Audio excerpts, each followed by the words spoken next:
por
Discúlpenme, por favor.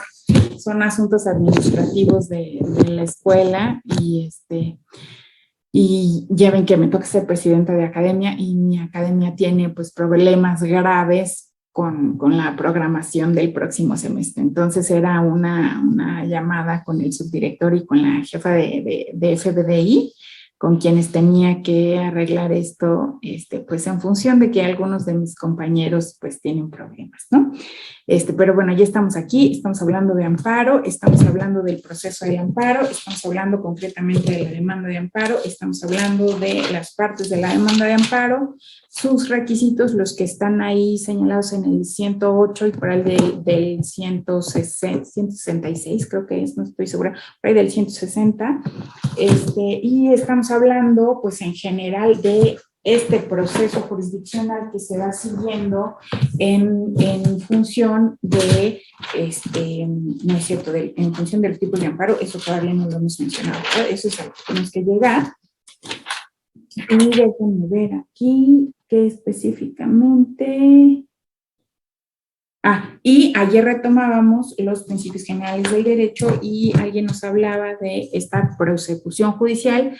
Y creo que también ayer retomábamos esto de los tribunales unitarios, de que si son o no quienes pueden resolver los amparos, y ya les decía, bueno, sí, no, en función de si se trata de un tipo de jurisdicción u otra, donde sí hay o no juzgados de distrito, y en relación con eso, pues tengo que explicarles por qué es que vamos con los colegiados y por qué es que vamos con los unitarios. Pero bueno, después de todo esto, déjenme respirar y a ver quién nos comparte, pues en relación con este amparo, pues lo que quiera retomar de ayer o lo que quiera ir avanzando en este proceso, en estas partes de la demanda, o pues en lo que ustedes hayan visto ahí en esta mecánica, en este diagrama procesal escrito que les mandé del amparo indirecto, de lo que hayan visto ahí. Y ahora sí, pues ya les dejo la palabra en estos poquitos minutos. Arturo. Sí, buenos días. Yo le quería comentar acerca de la estructura de los tribunales y de los plenos. Y bueno, el pleno de circuito es un pleno por cada circuito, ¿no? Y está compuesto por los magistrados o magistradas, colegios del circuito o sus presidentes.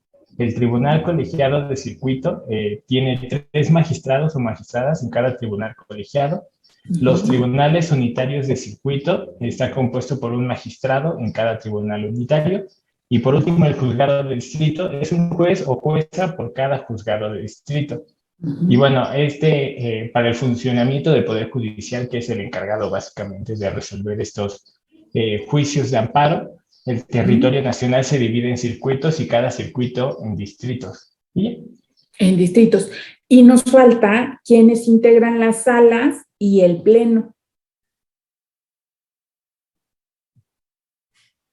¿Te acuerdas que también las salas por materia pueden resolver amparos, y también el pleno de la Suprema Corte puede resolver amparos? ¿Esos quiénes los integran y cuántos son? ¿Lo tienes por ahí el dato, Arturo? Bueno, yo encontré que en las salas de la Suprema Corte de Justicia de la Nación cuenta con 2 salas, y cada sala está compuesta por 5 ministros, de quienes elige a su presidente cada 2 años. Y se requiere solo de 4 integrantes para sesionar, y sus resoluciones se toman por mayoría de votos. Sus resoluciones se toman por mayoría de votos. Y bueno, ahorita platicamos de la jurisprudencia. ¿Y el pleno? El pleno de la Suprema Corte, que también resuelve amparos. Está se constituye por 11 ministros, se reúnen en el salón de sesiones a debatir los asuntos que deben resolver. Se dice que la Suprema Corte de Justicia de la Nación funciona en pleno. Y bueno, los encargados de la jurisprudencia, básicamente los órganos que pueden generar son la Suprema Corte de Justicia en pleno y sus 2 salas, los plenos de circuito y los tribunales colegiados de circuito. Ok, entonces tenemos ministros que al mismo tiempo pertenecen a una sala y al pleno, ¿no? O sea, son los mismos 11 ministros, pero de estos 11, 5 integran una de las dos salas y luego los 11 actúan en pleno, pero hay uno que no pertenece a ninguna sala, que es el presidente de la Suprema Corte, ¿no? Y luego tenemos a los magistrados,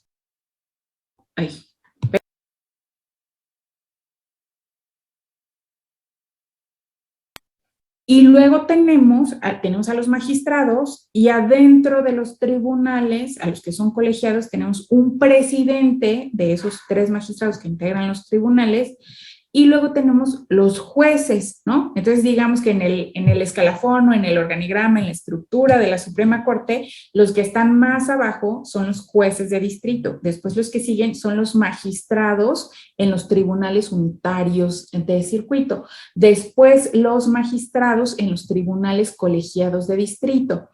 Y después los ministros de las salas y después los ministros en el pleno. O sea, aunque son los mismos, pues están en distintos escalafones. Lo mismo pasa con los presidentes de los tribunales colegiados que conforman el pleno de los circuitos, ¿no? O sea, en las entidades federativas. Aunque eso luego es un cotorreo utilizarlos porque luego hay plenos, por ejemplo, aquí en la zona metropolitana, hay un pleno de más de 50 presidentes de tribunales colegiados. Entonces, imagínense para que se tome una decisión por mayoría de 50 personas, lo cual implica pues ya una complejidad. Ustedes lo ven tan solo aquí con la construcción de su encuadre, ¿no? Pero luego cuando tiene que ser mayoría calificada respecto de una resolución, es como la muerte lenta enfrentarlos. Es muy terrible ir magistrado por magistrado, presidente, pues hablando con ellos, haciendo esto que nosotros los abogados llamamos alegatos de oreja, explicándoles uno a uno por qué el sentido de esos alegatos, por qué el sentido de ese proyecto, etcétera, ¿no? Entonces, es difícil que vaya a los plenos de los circuitos, es mucho más fácil si va a una sala o de plano al pleno de la corte, ¿no? O sea, a veces es preferible, ¿no? Como obviar esta instancia y pedir, por favor, atráiganlo aquí en la sala, si es de suficiente relevancia a este asunto, ¿no? Isa. Yo le quería, bueno, no sé si se acuerda que había hablado del sobreseimiento, pero no encontré las notas que era, ya lo encontré. Y decía que era como, bueno, habíamos hablado de él en el juicio de nulidad, ¿no? Ajá. Bueno, yo tenía anotado que era como bueno, pues es una conclusión parcial o total, como para, ¿cómo me explico? O sea, para detener el procedimiento, se podría decir. O sea, es total, el sobreseimiento es total. Entonces déjelo. Bueno, total. Y en este caso del amparo hay 5 posibilidades del sobreseimiento. Se las digo y hay una que no entiendo y a ver si me la puede explicar. A ver. Pero espera. El sobreseimiento y el desechamiento, partiendo de lo que sabemos del juicio de nulidad, son lo mismo. Pero uno se da una vez presentada la demanda y otro se da con posterioridad una vez fijada la litis. ¿Cuál es el que se da después de la presentación de la demanda? ¿El desechamiento o el sobreseimiento? Después de eso. De presentada la demanda. Inmediatamente después de presentada la demanda, ¿cuál se puede dar? ¿Desechamiento o sobreseimiento? El sobreseimiento, ¿no? Vamos entonces, primero, antes de que me expliques las causales de sobreseimiento y yo te explique cuál de las que tú me digas no te queda clara, vamos a tratar de conceptualizar primero, vámonos con esto. Y primero déjame retomar. ¿Se acuerdan que en la demanda hay unos requisitos que son esenciales que se parecen mucho a los requisitos de la demanda ordinaria en el juicio de nulidad? Entonces veíamos que como elementos comunes pues hay un rubro, un proemio y un protesto. Y luego como elementos que se parecen pues pudiéramos decir los actos que causan la violación a la garantía individual y los que se parecen a los hechos y los conceptos de violación que se parecen a los agravios. Y luego en el escrito inicial de demanda de nulidad decíamos hay un capítulo probatorio, pero aquí en la demanda de amparo en realidad no tenemos un capítulo probatorio adentro de la demanda inicial, porque lo que tenemos es un periodo probatorio donde se da un escrito de ofrecimiento de pruebas, o sea, ese mismo capítulo se da, pero en un escrito aparte, no adentro de la demanda. Pero lo que sí hay respecto de las pruebas en la demanda inicial es la relación de documentos que vamos a acompañar para acreditar pues, el señalamiento de estos hechos que están violando las garantías individuales o los derechos humanos. Hasta ahí, según yo, eso platicamos de la demanda o eso debieron encontrar de la demanda hasta ahora, ¿no? Y luego de esta demanda nos vamos a, pues que se presenta si es indirecto al juzgado de distrito, si es directo al tribunal colegiado, pero decíamos que no se va directamente al colegiado, sino frente a la autoridad responsable y ellos son los que lo remiten al tribunal colegiado, acompañado del informe previo, si es que solicitan la suspensión, y del informe justificado, si es que no solicitan la suspensión. Y eso no lo sabíamos, eso apenas se los estoy diciendo, ¿no? O sea, después de la presentación de la demanda, pues depende de dónde se presente, pero el juzgador tiene que hacer una evaluación. En el caso del amparo directo, esta evaluación ya la hace con el informe justificado, con el informe de la autoridad responsable, que es el equivalente a la contestación de la demanda, y si es en el caso del amparo directo, pues primero, del amparo indirecto, pues primero tiene que emplazar a la autoridad responsable y al tercero perjudicado, y una vez que la autoridad responsable rinde su informe, o sea, da la contestación a esa demanda de amparo, entonces ya se pronuncia respecto de la admisión de esa demanda, ¿no? O de la admisión definitiva, digamos. Entonces, esa admisión es aceptar a trámite, aceptar que inicie el proceso del amparo. Y entonces, esta admisión de la demanda implica un gran avance en la fijación de la litis, ¿no? O sea, sí se tiene por presentada esa solicitud del amparo y de la protección de la justicia de la Unión. Pero esta admisión se puede dar o no de tu demanda. Eso es en función de que cumpla con los requisitos de la demanda y del amparo que tú estás planteando. Entonces, por ejemplo, si tú decides ir al amparo indirecto por una resolución definitiva, obviamente lo que va a corresponder es que no le van a dar trámite a tu demanda porque es una resolución definitiva. Entonces, si se trata de lo que nosotros platicábamos, que ahorita me dicen si sí lo platicábamos o no, de las categorías sospechosas, lo que van a hacer es que de oficio lo van a remitir al tribunal colegiado que le corresponda para que ellos resuelvan. Pero si no se trata de una de estas categorías sospechosas, entonces lo que va a pasar es una de estas dos cosas que nosotros pusimos como una idea secundaria en nuestro organizador gráfico, que es la admisión y el sobreseimiento, o tal vez lo pusimos como parte del proceso, ¿no? Admisión y sobreseimiento, desechamiento y sobreseimiento. Entonces, si no se da la admisión, se da una de estas dos, el desechamiento o el sobreseimiento. Si ustedes no tienen claro cuál es el desechamiento y cuál es el sobreseimiento, les recuerdo, cuando hablábamos en el juicio de nulidad de la presentación de la demanda, decíamos lo mismo. A ver, el magistrado ponente en el tribunal fiscal revisa la demanda y si cumple con los requisitos de la demanda, entonces la va a admitir.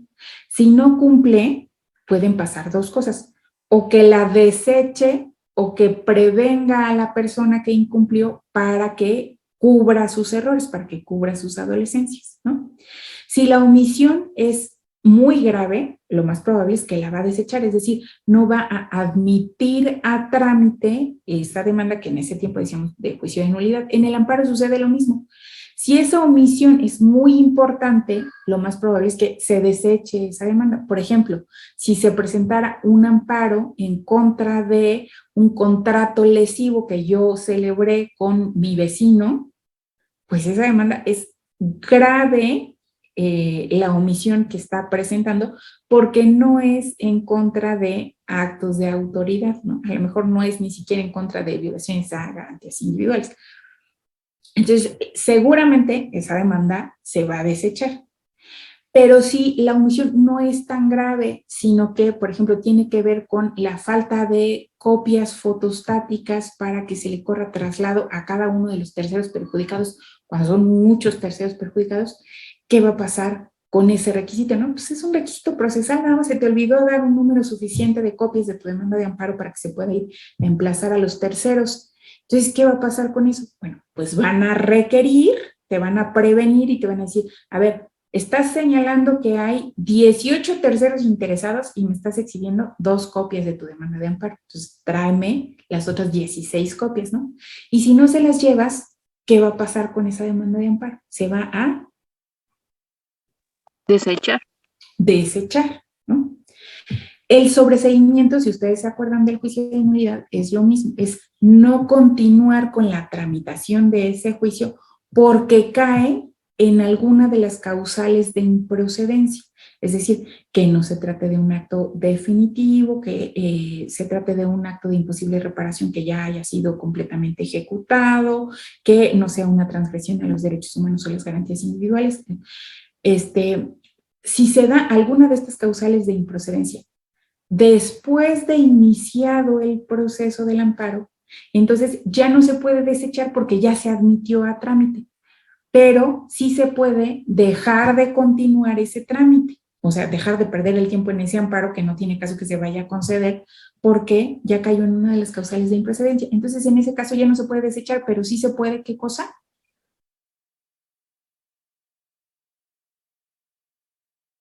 Era desechamiento. ¿Y cuál era el otro concepto que estamos tratando de esclarecer? Sobreseimiento. Ándale. Entonces, cuando posteriormente a la admisión se da una de estas causales de improcedencia, el amparo se tiene que dejar de tramitar. ¿Pero cómo se llama ese alto a la tramitación del proceso? ¿Cómo se llama? El sobreseimiento. Sobreseer, exactamente. Se tiene que sobreseer, ¿no? Bueno, hasta ahí con la distinción entre desechamiento y sobreseimiento, que si ustedes ven es lo mismo, nada más que se da en distintos momentos procesales, ¿no? ¿Sí? ¿Sí me cachan? ¿O no? Sí. ¿Alguien Sí, más sí. aparte de Isa que sí estaba atenta porque ella tiene una duda particular? Sí, Brenda, ¿sí?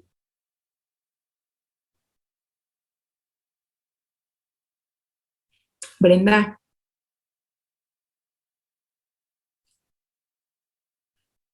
Mauricio, ayúdanos, aunque sea escribiendo aquí en el chat si es que no tienes el micrófono. Jera, Yo tengo una pregunta, profesora, a ver. al respecto de lo que estaba comentando con mi compañero de lo de la Suprema Corte y todo eso. Ajá. Esos son bueno, es que nos había dicho que, bueno, que ya habíamos comentado lo de se supone que esos son ¿cómo lo puedo decir? Las instancias que pueden llevar el amparo. Ajá, esas son todas las autoridades que pueden resolver el amparo, pero el amparo en sí es una sola instancia. Sí, porque creo que hablaba de ciclos, ¿no? ¿De qué? De ciclos, Circuitos. circuitos, perdón. Ajá. Entonces los circuitos son cada uno de esos tribunales. Bueno, que hablamos de la Suprema Corte, el tribunal, ¿cuál más? Haz de cuenta que es que tenemos el territorio nacional partido en entidades federativas y luego cada una de esas entidades federativas partida en municipios y en el caso de la ciudad partidas en alcaldías.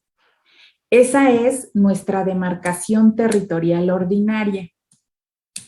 Pero para sus efectos, cada una de las autoridades puede partir para su logística el territorio nacional de otras formas. Es el caso, por ejemplo, del INE. Ya ven que adentro del INE, para efectos de elecciones, nosotros tenemos distritos electorales que lo que hacen es que el territorio nacional, en lugar de que lo repartan en entidades federativas, municipios y así, lo parten en cuadritos. Y cada uno de esos cuadritos, cuando esa partición es federal, son distritos electorales para elecciones en materia federal, y cuando son locales, la entidad federativa la parten en cuadritos y esos son distritos electorales locales para elecciones locales. Entonces, por eso, pues tienes distinto distrito electoral dependiendo del tipo de elección del que se trate, ¿no? Es el mismo caso que sucede con el Poder Judicial Federal. O sea, para que ellos puedan saber, bueno, aquí vamos a poner un juzgado de distrito y en 3 cuadras vamos a poner otro juzgado de distrito, así, para eso que en realidad no lo ponen físicamente, ¿no? Los concentran todos en un edificio, pero dicen, a ver, tú vas a atender estas 3 colonias y tú vas a atender estas 4 colonias y así, ¿no? A esos les llaman circuitos. Y luego, toda la entidad federativa, y en algunos casos de algunos estados de la República donde hay poquita concentración de personas, más de una entidad federativa es un distrito judicial. Por ejemplo, el Distrito Judicial de Puebla, pues no solo atiende a Puebla, sino que atiende pues, a algunos estados que están alrededor, ¿no? Como una parte de Oaxaca, y me parece que también una parte del Estado de México, ¿no? Entonces, estos circuitos y estos distritos son a los que se refiere que atienden los juzgados de distrito, los tribunales unitarios y los tribunales colegiados. Y entonces, de estos circuitos es de los que se hace un pleno especial con los presidentes de los tribunales colegiados que están adentro de esa entidad federativa o adentro de ese conjunto de entidades federativas. Eso es a lo que me refería. ¿Sí, Gera? Sí, profesora, gracias. Vale. Y Sebastián. Ahí voy contigo, Isa. Espérame, Sebastián. Bueno, profesora, yo tengo una pregunta, duda. Comentaba ahorita acerca de la Suprema Corte de Justicia Sí. y hablaba de los votos. Entonces, ve que el lunes le había comentado sobre lo de la ley de la industria eléctrica, Ajá. que era que para que la declararan inconstitucional tenía que ser por mayoría calificada.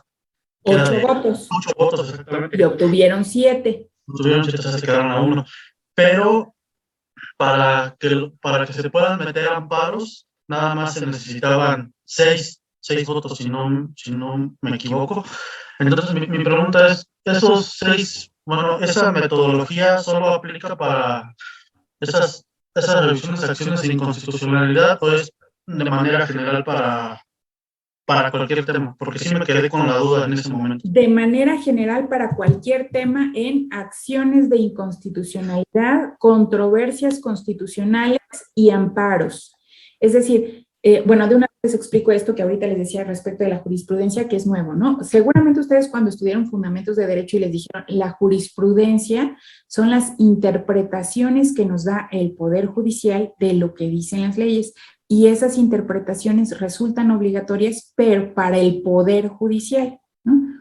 Esa es la jurisprudencia y se puede construir de 2 formas, por reiteración o por contradicción. Es decir, antes se necesitaba que hubiera 5 asuntos parecidos para que se pronunciara la Suprema Corte o las salas o los plenos de tribunales colegiados, 5 asuntos en el mismo sentido, y esa reiteración daba un criterio jurisprudencial que hacía que todos los demás se tuvieran que resolver así obligatoriamente, ¿no? Por ejemplo, en el caso de cuando se resolvía la pensión alimenticia que pueden reclamar los divorciados a sus parejas cuando sus parejas son los que tienen una actividad económica preponderante, o sea, el que los mantenía, ¿no? El Código Civil dice que solo las mujeres podían reclamar esa pensión alimenticia, pero luego vinieron 5 hombres que interpusieron 5 amparos distintos y dijeron, no, yo era el que me quedaba al cuidado del hogar y esa definición del Código Civil de la Ciudad de México es discriminatoria porque dice que solo las mujeres, pero yo soy un amo de casa, ¿no? Entonces 5 veces resolvieron así, ¿no? Sí, denle su pensión al señor, ¿no? Y entonces eso ya se quedó como obligatorio por reiteración. Pero también podía suceder antes que hubiera jurisprudencia por contradicción de tesis. Es decir, supongamos que ese mismo caso hipotético hubiera un hombre que reclamó su pensión y le dijeron sí, denle su pensión. Y luego viniera otro que reclamó su pensión y le dijeran no le den pensión porque el Código Civil es claro y dice que solo las mujeres, no los hombres, ¿no? Entonces ahí hay una contradicción. Entonces tendría que ejercer su facultad de atracción la sala en materia civil y mercantil, y esta sala, o sea, esos 5 ministros, resolver, bueno, a ver, a todos los demás que vengan hombres a pedir su pensión, les vamos a decir que sí o que no. Y esa resolución que daba esa sala era obligatoria, ¿no? Antes así se construía la jurisprudencia, por reiteración o por contradicción de tesis. Ahora la jurisprudencia ya no se construye así, ya se construye con un solo precedente, pero este precedente tiene que tener mayoría calificada. La mayoría calificada en el caso del Pleno, que son 11 ministros, es de 8 ministros, o sea, 8 ministros tienen que votar a favor de un proyecto, como en este caso de sí declarar la inconstitucionalidad de esa ley, pero por mayoría de 8 votos. En este caso, sí se declaró la inconstitucionalidad de la ley, pero no por mayoría de 8 votos. Entonces, esa resolución no constituyó jurisprudencia, lo cual quiere decir que todas las otras acciones de inconstitucionalidad que estaban pendientes por resolverse en la sala del Pleno de la Suprema Corte, van a tener que analizar asunto por asunto cómo es que van a resolver, porque no tienen un precedente que les obligue a resolver todos en el mismo sentido, ¿no? Entonces puede ser que uno sí, uno no, así, o sea, asunto por asunto.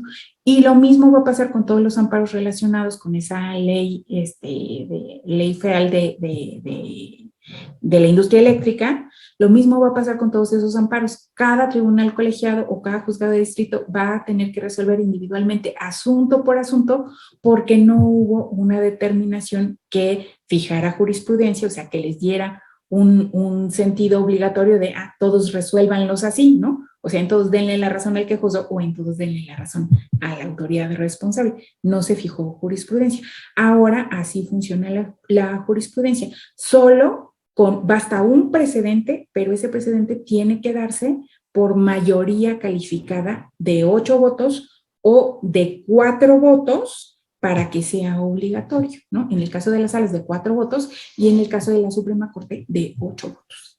¿Sí? Y una última pregunta, profesora. Sí.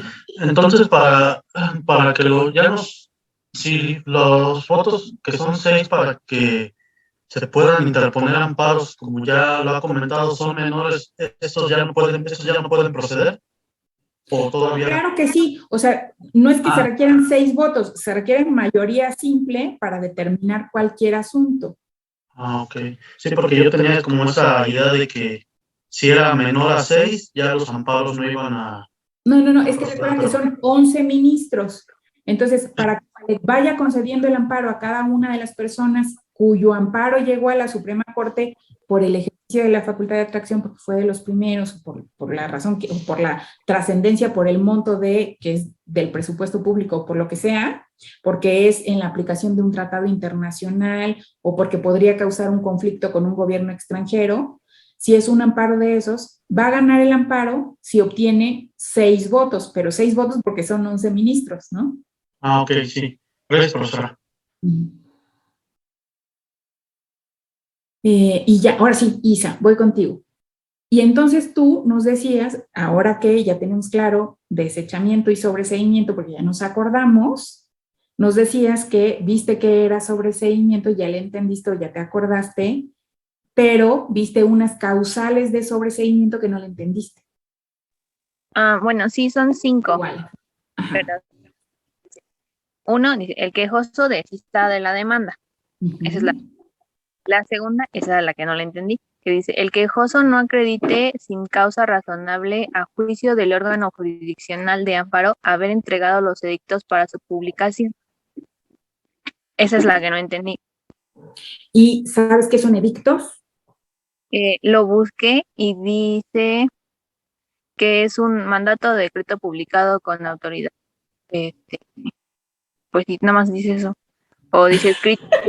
Es una forma de emplazar. ¿Te acuerdas qué es emplazamiento? No. Bueno, si ahorita alguien se acuerda qué es emplazamiento, si no, ahorita lo retomo. Alan. Emplazamiento es como alargar la fecha, ¿no? Ese es aplazamiento. Cierto, perdón. ¿Qué pasó, Alan? Bueno, lo mismo estaba viendo lo de sobreseimiento y, bueno, en el artículo 75 hay una parte que igual no entiendo, que dice que el sobreseimiento no prejuzga sobre la responsabilidad que haya incurrido la autoridad responsable al ordenar o ejecutar el acto reclamado. Ok. No entiendo. Ahí voy. Emplazamiento es esa notificación que se hace a la contraparte de que existe una demanda instaurada en su contra, ¿no? Entonces, este emplazamiento, si ustedes se acuerdan, se daba, por ejemplo, en el juicio de nulidad para avisarle a la responsable pues, que se había entablado esta demanda, o en el caso del amparo, se da el emplazamiento. En el caso solo del amparo indirecto, se da el emplazamiento que hace el juzgado de distrito a la responsable, o se da el emplazamiento, aunque sea directo o indirecto, no importa, se da el emplazamiento a el tercero interesado, a los terceros perjudicados, ¿no? O sea, les avisan, a ver, está este amparo presentado en el que podría ser que tú tengas un interés adverso y te aviso que quien presentó la demanda, o sea, el quejoso, me ha indicado que tú eres un tercero con interés jurídico, ¿no? Entonces, vente al juicio del amparo, aquí está la copia de la demanda, ¿no? Ese emplazamiento, si tú localizas al tercero interesado, pues es fácil llevarlo a cabo, ¿no? Porque te dicen, vive en Lomas de Virreyes, calle 4, número 6, ¿no? Entonces, tú vas a Lomas de Virreyes, calle 4, número 6, y preguntas por el fulano, y si no está, le dejas un citatorio y regresas, y si no está, pues dejas ahí las copias con quien encontraste, si nadie se opone a ello, ¿no? Si nadie te dice, no, no es cierto, aquí no vive, no lo conocemos, no sabemos nada de él, si no te dicen eso, pues el notificador del juzgado del tribunal deja ahí las copias y lo considera emplazado, ¿no? Luego, si no va al juicio, pues ya es muy, muy su problema y él tendrá sus medios de defensa para hacer valer su derecho que debió haber sido escuchado en el amparo y no fue legalmente emplazado, ¿no? Si dieron un domicilio falso o así. Y eso implica la constitución de delitos, cuando alguien da un domicilio falso para emplazar a alguien.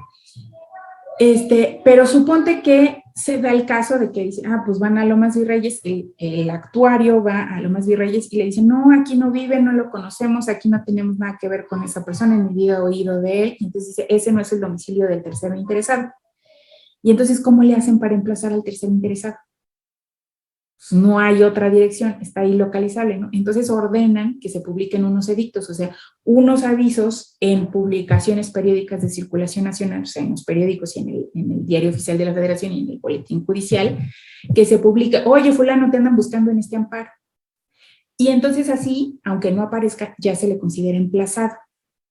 Para que se hagan esas publicaciones en el periódico cuesta dinero. Entonces, esa orden de que se publique esos edictos se le entregan al quejoso y le dicen, ahora tú ve y paga esas publicaciones. Si él no va y no paga, es su culpa que no se pueda dar ese emplazamiento y por lo tanto pues no se puede continuar con la tramitación de ese amparo porque por su causa se está impidiendo que se le notifique a ese amparo.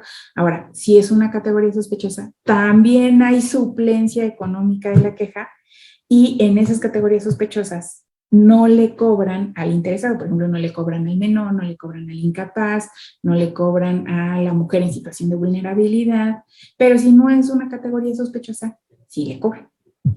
¿Sí, Isa? A eso se refiere. ¿Ya le cachas así o no? Sí, ya entendí. Bueno, ahí todavía faltan otras tres, que dice, el quejoso muera, no afecte a otra persona. De las constancias de autos apareciere claramente demostrado que no existe el acto reclamado, el perjuicio se advierta o sobrevenga alguna de las causales de improcedencia, que era lo que usted ya comentaba. Ok. ¿Alguna otra pregunta en relación con estas? No, ya son todas las causales. Y ya está claro a qué se refiere el sobreseimiento. Sí, ya entendí. Listo. Alan. Sí, profesora. Ajá. Lo que le había preguntado. Sí. Es el artículo 75 de la Ley de Amparo. Ajá. No entiendo a qué se refiere con que el sobreseimiento no prejuzga sobre la responsabilidad en la que haya incurrido la autoridad responsable al haber ordenado o ejecutado el acto reclamado. Imagínate que se trata de un procedimiento administrativo de ejecución. Y está perfectamente realizado porque primero hubo una facultad de comprobación impecablemente ejecutada, ¿no? O sea, primero hubo una revisión electrónica impecablemente ejecutada, después hubo una notificación, después hubo unas ciertas aclaraciones en esa revisión electrónica, se confirmó la preliquidación dada en la revisión electrónica y se inició el procedimiento administrativo de ejecución y resulta que en ese PAE embargaron a un tercero, ¿no? Y ese tercero va al amparo. Y entonces dice, a mí me están transgrediendo mis garantías individuales porque me embargaron algo sin a mí haberme notificado este procedimiento administrativo previamente. ¿Cómo ves? Es cierto que se están, digamos que transgrediendo sus derechos humanos, sobre todo los que tienen que ver con propiedad, pero ¿será que sí con un acto de autoridad indebido o un acto de autoridad debido? ¿Cómo ves? Pues indebido, ¿no? Porque no te notificaron. Pero le tenían que notificar a ese tercero. O sea, haz de cuenta, tú tienes un cliente y tu cliente tiene un hermano. Entonces a tu cliente lo van a embargar, pero en su domicilio no había nada de tu cliente, había el vehículo del hermano. Y entonces el ejecutor, pues como no hay otra cosa, pues embarga el vehículo del hermano y el hermano en esa diligencia de embargo no se opuso. Por el contrario, dio su consentimiento. Y luego el hermano va y presenta un amparo y dice, a mí no me notificaron previamente este proceso administrativo y sin embargo me embargaron. ¿Puedes solicitar el amparo? Pues ya no, ¿verdad? Entonces, eso quiere decir, no, sí hay una transgresión a sus derechos humanos de alguna manera, ¿no? Pero esa transgresión es legal, ¿no? O sea, procesalmente correcta, ¿no? Porque no tenían que haberle avisado al hermano, le tenían que haber avisado al contribuyente incumplido, ¿no? Y a él sí le avisaron. Entonces, respecto de eso, no van a juzgar, o sea, simplemente van a juzgar las causales de desechamiento. Por ejemplo, imagínate, y entonces este hermano embargado, en lo que interpuso su amparo, falleció. Entonces, supongo que se lo admitieron, ¿no? Que se lo admitieron para ningún efecto, porque al final iba a decir, no se le concede el amparo, ¿no? Pero supongo que se lo admitieron porque pues no había ninguna causa para no admitírselo. El planteo con todos los requisitos de las garantías individuales era cierto el acto reclamado, y supongo que se lo admitieron. No se lo iban a conceder al bien, pero se lo admitieron. Y luego el hermano fallece. Y entonces, ¿qué implica ese fallecimiento de ese hermano embargado? Pues que se que se sobresee ese amparo. Pero ese sobreseimiento implica que se calificó respecto de la legalidad o no de ese acto reclamado. pues todo fue de acuerdo, bueno, todo fue de acuerdo, no, ¿cómo? Procesalmente correcto. Pero eso significa que en esa determinación de sobreseimiento van a poner, pues de todos modos todo fue procesalmente correcto y mejor ya en lugar de darle una resolución negándole el amparo, lo sobreseemos. Pues sí, ¿no? Sí. Sí, porque ya falleció y todo fue establecido y ajá, ya no se murió, y por el hecho de que se murió, decimos, mire, ya no vamos a continuar con la tramitación del proceso porque se murió. Pero aun y cuando hubiéramos continuado con la tramitación del proceso, no le hubiéramos dado el amparo. ¿Tú crees que tiene que decir eso la resolución del juez de distrito que haya admitido ese amparo? Pues tendría que hacerlo. O sea, tendría que juzgar, pero en su juicio en una resolución tendría que ponerlo en un acuerdo de sobreseimiento. No, ya no.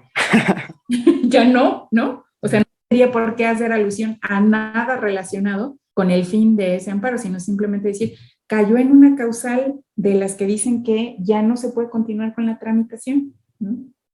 Y ya, okay.